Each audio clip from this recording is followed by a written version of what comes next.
Hoy nos visita el decano de la Facultad de Formación del Profesorado y director y jefe general del Gabinete de Presidencia del Cabildo de Gran Canaria. Guiense, nacido en 1951, es licenciado en Filosofía y Ciencias de la Educación. Fue viceconsejero de Educación del Gobierno de Canarias de 1993 a 1999 y viceconsejero de Justicia y Seguridad del Gobierno de Canarias entre 2003 y 2004. Se embarcó desde el principio en el proyecto de Nueva Canarias, formación por la que fue candidato al Congreso de los Diputados en 2008. Hablamos de Marino Alduán. Marino Alduán, buenas noches. Buenas noches, muchísimas gracias por la invitación. Ha dedicado toda una vida a la educación en la universidad, casi 30 años. ¿Cómo eran aquellos alumnos de los 90 y cómo son los que ya están a punto de acabar la década del 2000? Si tengo que recordar, también quiero recordar lo de los 70, porque en los 70 fue cuando comencé en Castillo del Romeral, en Matorral, en Juan Grande, con los alumnos de primaria, porque yo tengo la enorme suerte de haber pasado por todas las etapas educativas. Los 70 eran como un terreno que pedía agua y abono. Lo que tú les ofrecieras a los alumnos lo cogían. Cogían música, cogían cultura canaria, cogían conocimiento del medio, se privaban por salir a conocer la cumbre. Te cuento, cuando salimos con la gente que terminó octavo, entonces, a conocer Lanzarote. Era una generación que se empapaba de todo lo que le ofreciera. Y la escuela entonces era una escuela muy dinámica, muy activa, muy creída del poder que tenía la escuela. Los años 90, que es justo cuando paso a la universidad, es casi el estreno de la Universidad de Las Palmas de Gran Canaria, el estreno de unas nuevas especialidades de magisterio, porque yo di clase y doy clase en ciencias de la educación ahora, y entonces eran jóvenes con titulación superior, porque hasta entonces no se requería tener la selectividad, y que querían especializarse en las nuevas necesidades de la escuela moderna. Y entonces recuerdo gente con nivel, inquieta, dispuesta pues, a comprometerse entonces por el medio ambiente, por el no a la OTAN, por la escuela moderna, por la renovación pedagógica. Tengo nombres pues, fantásticos ahí, me lo está preguntando, y tengo caras de mujeres y hombres, la mayoría de ellos afortunadamente hoy ya trabajando como maestras y maestros, pues unos en Telde, otros trabajando en vecindario, otros trabajando en Las Palmas. Y los de este momento son la juventud tecnológica, la juventud un poquito escéptica y que cree poco en las utopías. Y por tanto que nuestra tarea en la universidad, por lo menos la mía, es decirles que las cosas están difíciles, que se ha hecho un mundo mucho más conservador del que yo soñé, alguna responsabilidad tendremos la gente de mi generación, pero que ellas y ellos pueden cambiarlo. Pero es verdad que lo que entra en las aulas de la universidad es mucho de frialdad, mucho de tecnocracia, mucho de cada uno que se busque la vida. Y la universidad debería complementar esa inquietud.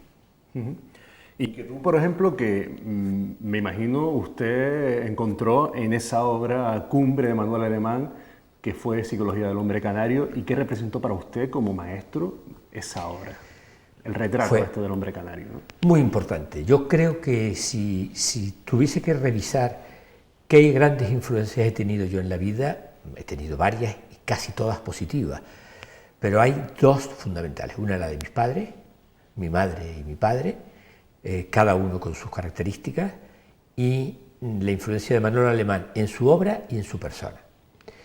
En concreto me preguntas por la obra de Manuel Alemán. Manuel Alemán significó la apertura de las ventanas en un muchacho que había nacido en Guía, en un entorno conservador, en un entorno incluso que aceptaba el franquismo en nuestras calles, en los años 50 y 60, que fue cuando yo nací. Y Manuel Alemán nos abre tres ventanas. Primero, la ventana al rigor, a la formación. Las Canarias y los canarios tenemos futuro si nos formamos, si nos preparamos, si estudiamos. Es decir, Manuel Alemán era enemigo de la mediocridad. Primera gran ventana. Segunda gran ventana, la canariedad. Psicología del hombre canario fue poner en un libro lo que yo había visto en mi guía natal, en el sur, donde empecé la profesión. Curiosamente, lo que el estudiar en Madrid me hizo ver de mí, que yo no había descubierto, cuando me contrasté con otras culturas, y Manuel Alemán lo descubrió. La canariedad es esa manera original de sentir, de ver y de emocionarse por nuestra cultura y por nuestro entorno, porque tenemos una cultura y un entorno original que tenemos que conservar para ser nosotros y para que el mundo se enriquezca.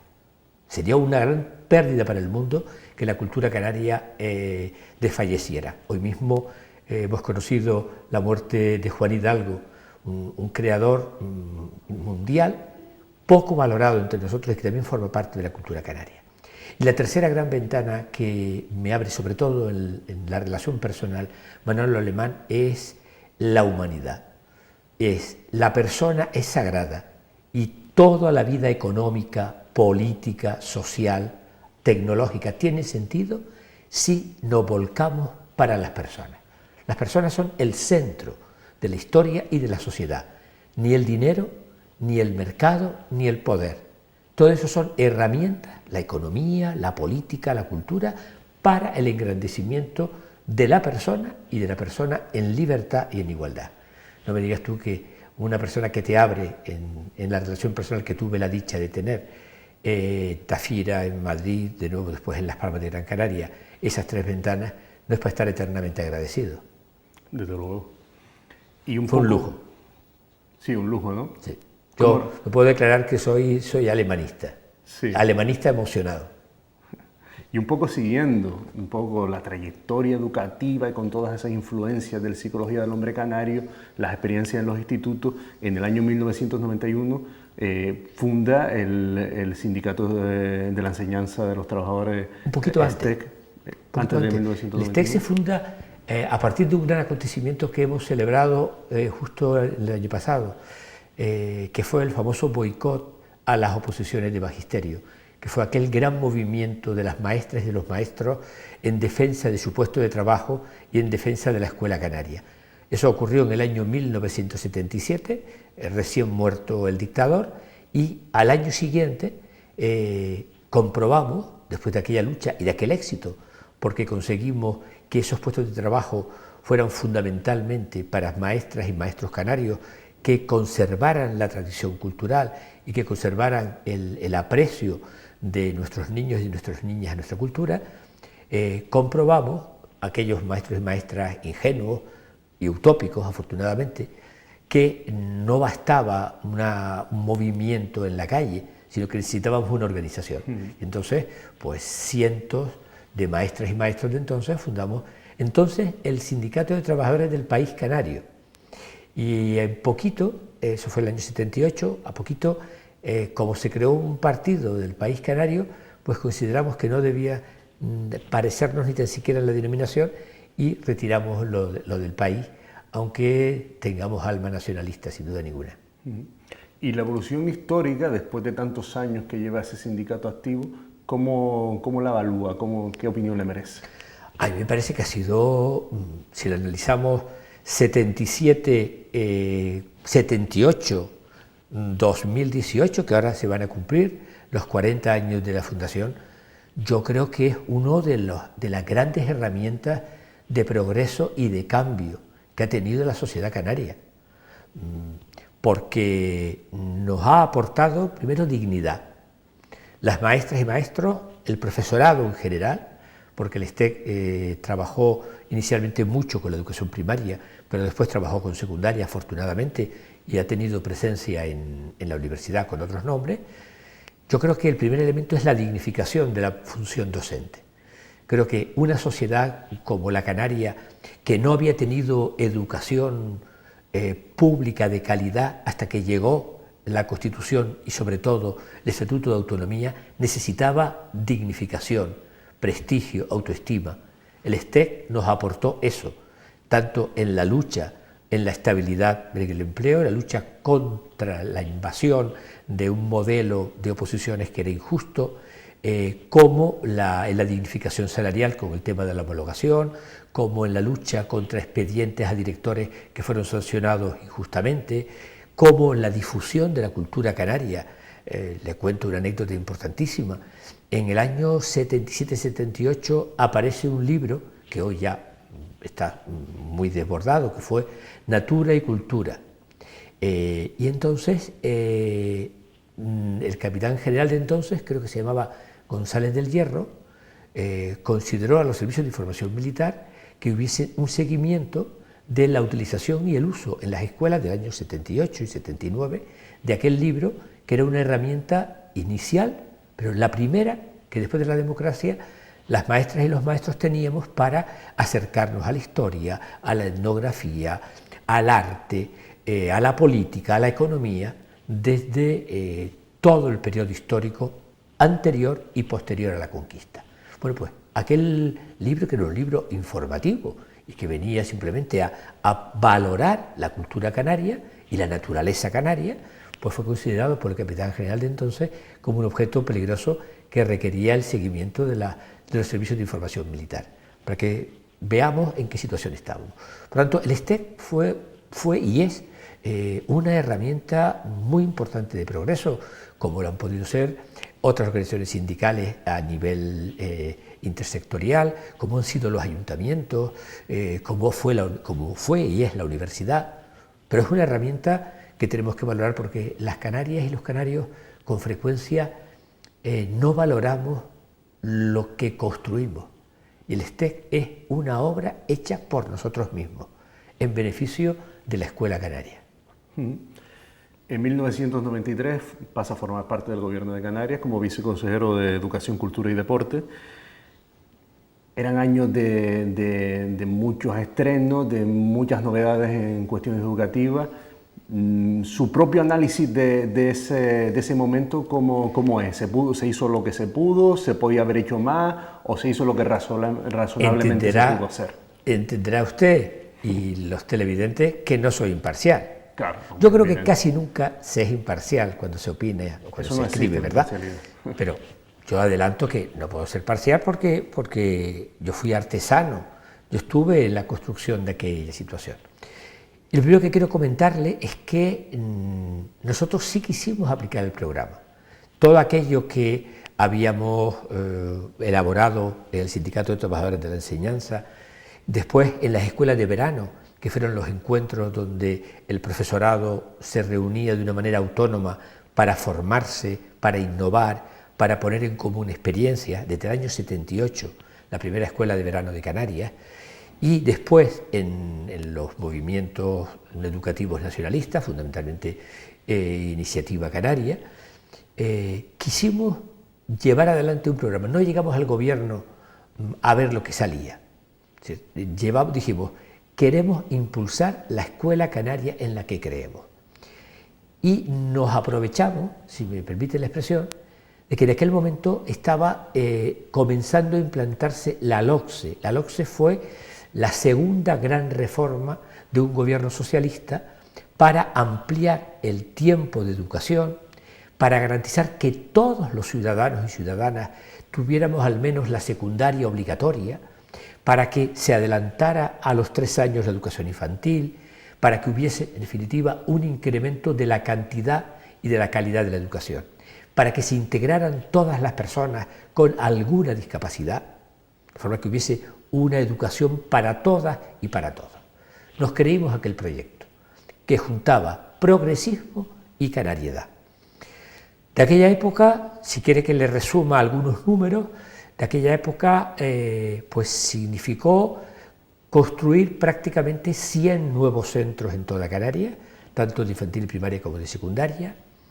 Fue crear, si no recuerdo mal, 19 escuelas oficiales de idiomas, porque entendimos que la formación en idiomas era importantísimo, construir pues, alrededor de 7 u 8 centros del profesorado para la formación de todo el profesorado, fue aumentar en casi 5.000, casi 6.000 profesores para poder extender la educación y aumentar la calidad porque bajaba el número de alumnos por clase. Yo creo que fue un tiempo en el que crecimos en cantidad y crecimos en calidad. ¿Por qué? Pues porque se pusieron en marcha no menos de 20 programas relacionados con el bilingüismo, con las escuelas solidarias, con la igualdad de género. Estamos hablando del año 93, como usted muy bien me plantea en esa fecha. Nos planteamos todo el conocimiento del medio. Fue el tiempo del rescate del silbo como un producto cultural imprescindible en la isla de La Gomera primero y en el conjunto de las islas después. Fue otro elemento importante, fue el tiempo de profundizar en la comunidad educativa. Nosotros creemos y sigo creyendo que no hay escuela de progreso sin las familias colaborando día a día con la actividad educativa. Entonces, contribuimos en que las escuelas se abrieran a la participación de madres y padres. Fue el momento de reducir las tasas en la universidad, después de una huelga que nos hicieron probablemente algunos de tus compañeros en el año 94 y 95, pero que felizmente entendimos aquel mensaje y se llegaron a unos acuerdos importantes para democratizar las dos universidades canarias. Hubo un plan de infraestructura universitaria porque la Universidad de Las Palmas tenía un grave déficit, estaba recién nacida respecto a una universidad ya consolidada como la de La Laguna. Yo creo que fue un tiempo de siembra, un tiempo de siembra. En la valoración, indiscutiblemente, quienes estábamos por un cambio educativo tenemos una visión más optimista que quienes creían que había que mantener modelos selectivos. Quienes tienen visión conservadora probablemente hayan visto aquel tiempo en el que apostamos claramente por la reforma, por el cambio, por la escuela para todos, para facilitar que se redujera el abandono. No nos olvidemos que en aquel momento en Canarias, de cada 100 jóvenes, casi 45 no obtenían el graduado en secundaria. Y ya entonces no tener el graduado en secundaria era candidatura para el analfabetismo funcional o para el desempleo. Y nuestra idea es que aquellos jóvenes que se iban sin titular tenían que formarse. Ahí hay una polémica. Hay sectores conservadores que planteaban que aquello era una tarea enorme, motivar a chicos y chicas que querían irse a trabajar a la hostelería o a la construcción donde había trabajo y había dinero fácil. Nuestra tarea era casi heroica, y sobre todo la del profesorado, que ese alumnado no se nos fuera, porque necesitábamos formarlo pensando en el futuro de ellos y de Canarias. Claro, como casi todo en la vida, quienes queremos una sociedad más igualitaria, para lo que hace falta una educación más repartida, pues creemos que aquello era positivo. Quienes creen que hay un 30% de la sociedad que por muchos profesorados que usted ponga y por muchos recursos que usted ponga nunca va a sacar nada, pues pensarían que era un esfuerzo inútil. Yo creo que fue un esfuerzo útil y que parte del desarrollo de Canarias actual, eso de que tengamos el doble de universitarios que entonces había, viene de aquellos cimientos. Porque la buena tarea educativa es la que se va construyendo por etapas. La pena es que yo creo que ese valor que en mi caso y que quienes hemos compartido esta opción política le damos a la educación, yo creo que en la última década ha menguado. Yo creo que en los últimos años esa seguridad no se está dando a la sociedad de forma que crea que la educación es una apuesta imprescindible. Volvamos a la universidad y hablemos de la relación de la universidad y Canarias, el espacio. Ahora existe el diploma de estudios canarios en la ULPGC. Es suficiente porque hay muchas carreras que no están adaptadas a la realidad isleña. Entonces, ¿cómo valora usted todo eso? No, una de mis frustraciones como profesor en la universidad y como decano que he sido, es que en muchos momentos tengo la impresión de que algunas carreras o algunas asignaturas parecía que daba igual que estuviesen en Las Palmas de Gran Canaria, en Cuenca, en Valladolid o en Murcia, con el enorme despilfarro que eso supone, porque para aprovechar las energías alternativas o las energías de nuestro medio, tenemos que conocer nuestro medio. Para aprovechar nuestros recursos naturales y las posibilidades de cultivo, tenemos que conocer ese medio. Para poder aprovechar el mar, tenemos que conocer nuestro entorno marino. Para poder tener un desarrollo turístico, tenemos que saber lo singular del turismo en Canarias que nos diferencia el de Mallorca o el de Italia o el de Turquía. Es decir, cuando yo defiendo que debemos tener una universidad canaria, lo defiendo primero porque sella, da autoestima, da confianza a nuestra población. Y una población que tiene autoconfianza es una población más creativa, más segura. Pero en segundo lugar, porque una universidad que garantice la formación, evidentemente universal, de ahí viene la palabra universidad, pero mi planteamiento es, lleguemos a lo universal desde lo local, de forma que, como decía antes, nuestros estudiantes conozcan el entorno natural, el entorno histórico, el entorno medioambiental, para aprovechar los recursos que tengamos. A mí, yo me tiro de los pelos cuando me encuentro que hay innovaciones en el turismo rural y no son los canarios y las canarias los que innovamos en el turismo rural. Hay innovaciones en elementos de ingeniería, aunque aquí creo que afortunadamente sí hemos avanzado en los últimos tiempos y somos pioneros a lo mejor en la desalación o en la depuración o ahora en las energías eólicas, pero hubo un tiempo en que no lo fuimos. Yo creo que es absurdo que no conozcamos nuestros recursos para poder dar el máximo rendimiento. Es decir, que sepamos lo que ocurre en Düsseldorf o lo que ocurre en Londres y no lo que ocurre en Las Palmas de Gran Canaria, en Santa Cruz de Tenerife o Santa Cruz de La Palma. Yo, por tanto, creo que nuestra universidad no se ha conectado suficientemente con el entorno. Y eso también vale para las carreras sociales.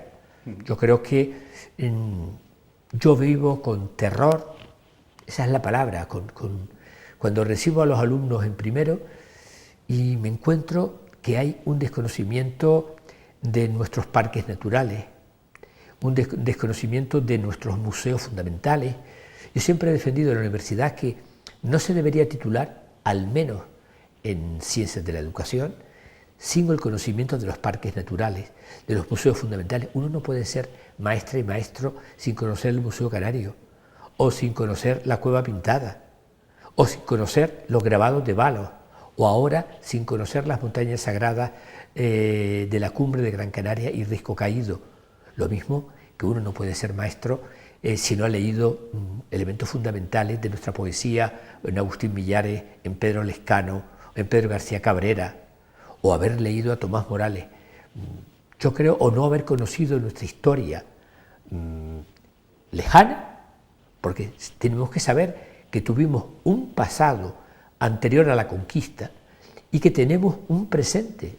En estos días estamos asistiendo a elementos fundamentales como es el descubrimiento de asesinados, por ejemplo, en los pozos de Tenoya.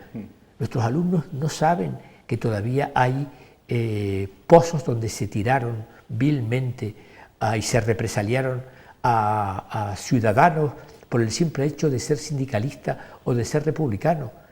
Tienen que conocerse esas cosas, y porque si no tenemos una universidad sin memoria, una universidad sin alma, una universidad sin emoción.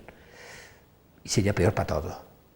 Si tenemos aparentemente a los mejores en la universidad, los mejores tienen que crear desde el entorno para proyectarlo al mundo, como por ejemplo ha hecho Juan Hidalgo, o como por ejemplo está haciendo ahora una exposición maravillosa Martín Chirino en Madrid.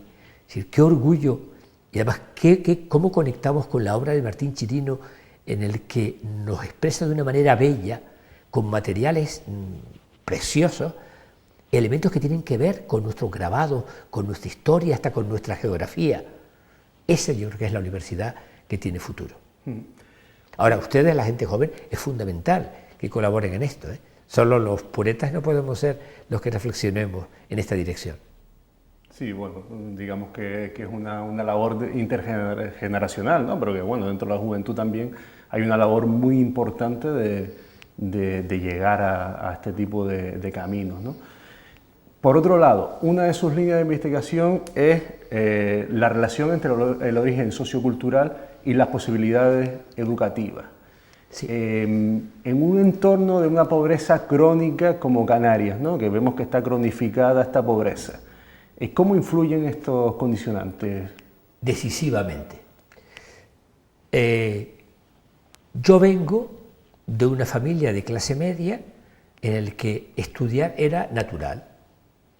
En mi casa, afortunadamente, repito que nacimos en los años 50, los 5 hermanos estudiamos y la formación que mi familia me transmitió es que eso era lo natural, como comer, como respirar, como jugar. Y yo creí que eso era universal, que eso nos pasaba a toda la familia. Hasta que no me di cuenta, no sé si soy un poquillo torpe o soy miope, hasta que al acabar la carrera o durante la carrera empiezo a analizar desde la sociología de la educación, que es la que me ha dado a mí científicamente otra mirada para desbordar un pensamiento mágico. Yo creía que los que estudiábamos era porque nos salía de dentro y los que no estudiaban es porque les salía de fuera. Igual que sale el sol por el este y se oculta por el oeste, que era algo natural, que ocurría sin ninguna influencia humana. Grave error, grave error. El estudiar, incluso el tener éxito, está condicionado por el entorno familiar que nos transmite sobre todo expectativas. Yo analizo cuando eso lo leo, cuando eso lo investigo, cuando eso lo compruebo en las investigaciones en los institutos de Gran Canaria donde lo he hecho, me pongo a pensar en mi realidad y digo, es que efectivamente es verdad. Es que desde los 7, 8 años, mi madre y mi padre nos inculcan como algo normal, como la ducha diaria, el que teníamos que acabar bachiller y después de acabar bachiller había que hacer una carrera. Y esas expectativas se interiorizan y me veo en mi caso y me veo en el caso de mis hermanos, nuestra vida se orienta a que tengo que aprobar y si se me ocurriera suspender, sé la que me voy a encontrar en mi casa y tengo que recuperar el suspenso porque yo tengo que ir a la universidad y tengo que acabar una carrera. Y además sin repetir, porque aunque éramos de clase media, detrás de mí venían 4 hermanos. Claro. ¿Qué conclusión llego? Las expectativas que la familia transmite, que es tanto como decir, los niveles de ilusiones, el horizonte, el modelo que el padre y la madre transmite al chico de lo que espera de él y logra contagiarlo. Al mismo tiempo que la forma de pensar, el que la familia transmita investigación, pensamiento, lenguaje.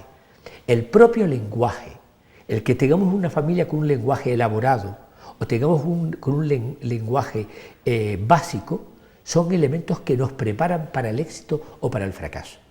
Quien llega a un instituto y se encuentra sin expectativa, con un lenguaje inadecuado para entender los libros de texto o los mensajes de los profesores, sin una actitud de resistencia al fracaso y de seguir en el túnel cuando hay una asignatura que no me gusta o algún profesor que no entiendo pero que yo continúo.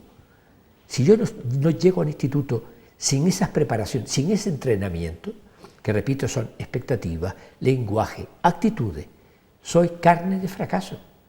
¿Y dónde se transmiten esas expectativas, ese lenguaje, esa forma de enfrentarse a la realidad? En la familia. La pobreza se hereda, igual que el fracaso se hereda.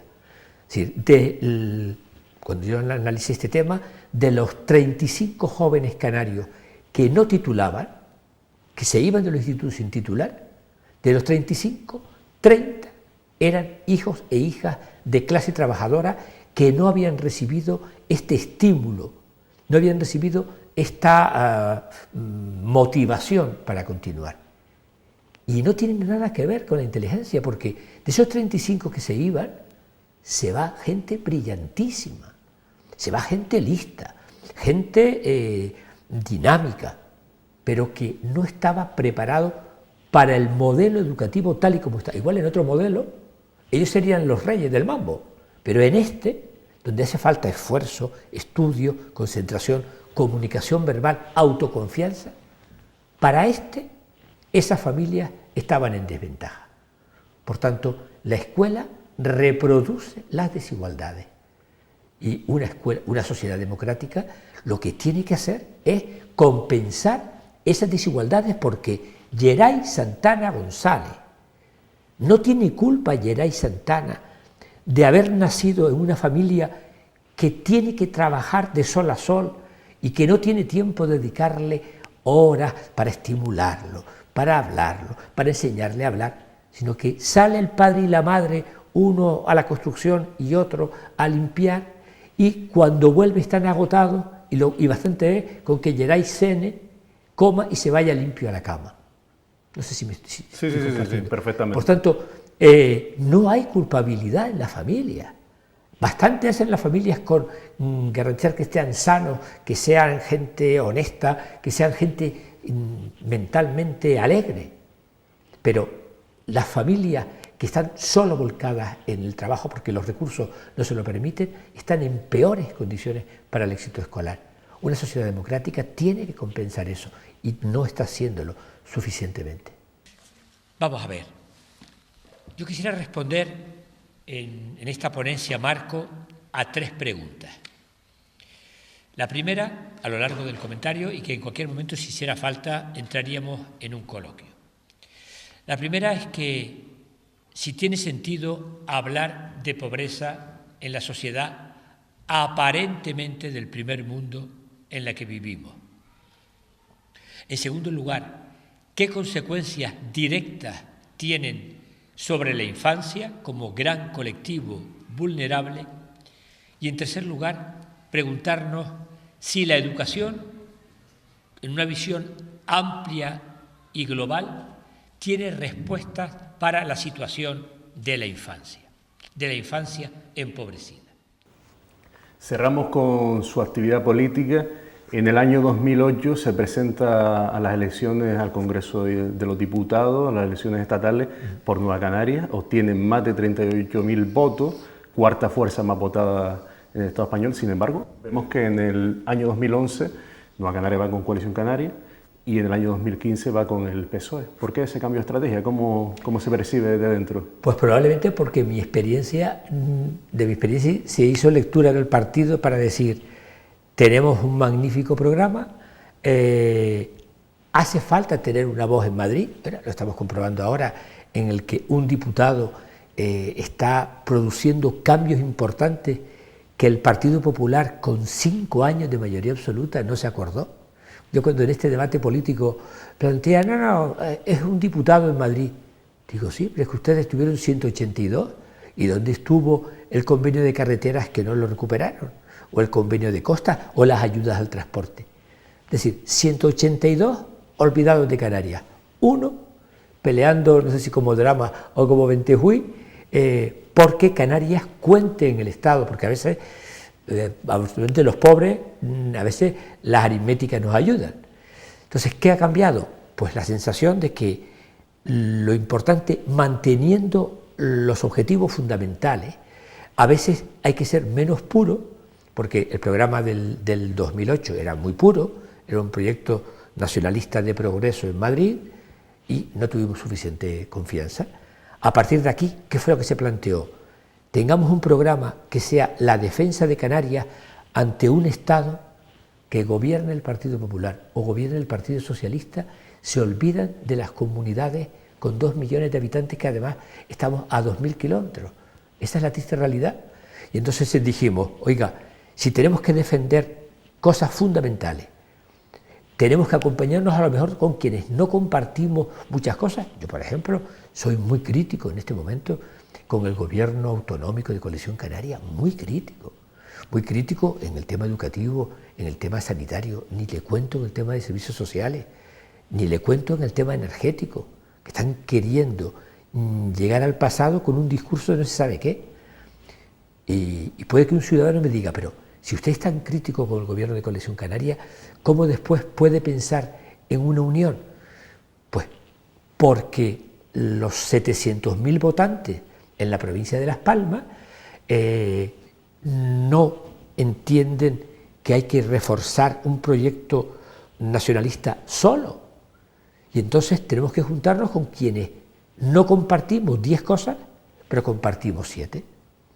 Entonces, pues yo probablemente de aquel fracaso, podemos decir, del año 2008, pues hemos aprendido de que no a cualquier precio, no para cualquier cosa. De hecho, nuestro diputado no ha votado a Rajoy, pero sí ha aprovechado las condiciones que hay para conseguir beneficios importantísimos, que puestos a contar en dinero, podemos estar hablando de casi 600, 700 millones en el año 2017 de euros. Son cosas importantes. ¿Me hubiese gustado solo? Sí, pero entonces tendremos que pedirle a la sociedad canaria, oiga, respalden esta opción para que sea más pura, para que sea más exclusiva, pero no hemos logrado convencerlo. Marino Duán, muchas gracias por estar con nosotros. Ha sido un placer porque me ha permitido volver a pasar por toda la historia, que ya son de 46 años cotizados a la Seguridad Social. Y todo siempre, afortunadamente, o casi siempre relacionado con la educación, que es la segunda pasión de mi vida después de mi familia y de mi tierra. Desde luego. Muchas gracias a usted y hasta otra. Encantado, muchas gracias.